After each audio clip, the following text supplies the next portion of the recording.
聯邦自由黨喺最近嘅集思會中提到，為國際留學生人數設置上限，以解決房屋短缺同埋租金上漲嘅問題。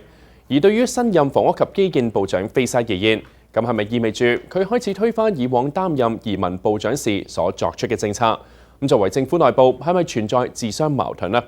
喺今日嘅政論中話，我哋揾嚟學者同專家嚟評論一下。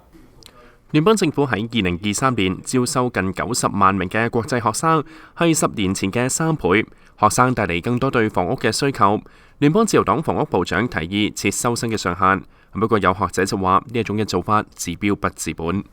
It needs a strategy in towards bringing in, I think, people from around the world and to allow them to meet their Canadian dreams as opposed to meet a Canadian housing nightmare. And I think that this is really one of the kind of biggest challenges moving ahead is that it isn't blaming international students because they're as much as, I think, the victims of this housing system. 殷瑞謙指出，聯邦政府要直接撥出財政資源，協助省政府同埋各間大學興建學生宿舍。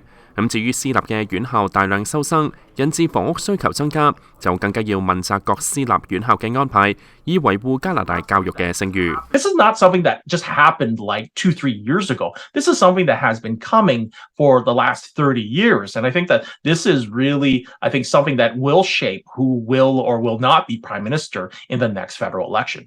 不過有民調機構指出，聯邦政府要化解房屋危機，而且見到成效，最少要4-5年，不適宜用此作為2025年嘅競選議題。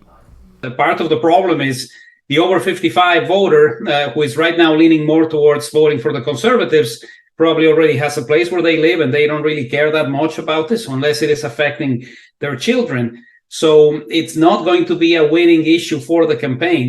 聯邦自由黨如果為招生國際學生設置限額，去舒緩房屋需求，將會損害各大專院校嘅財源。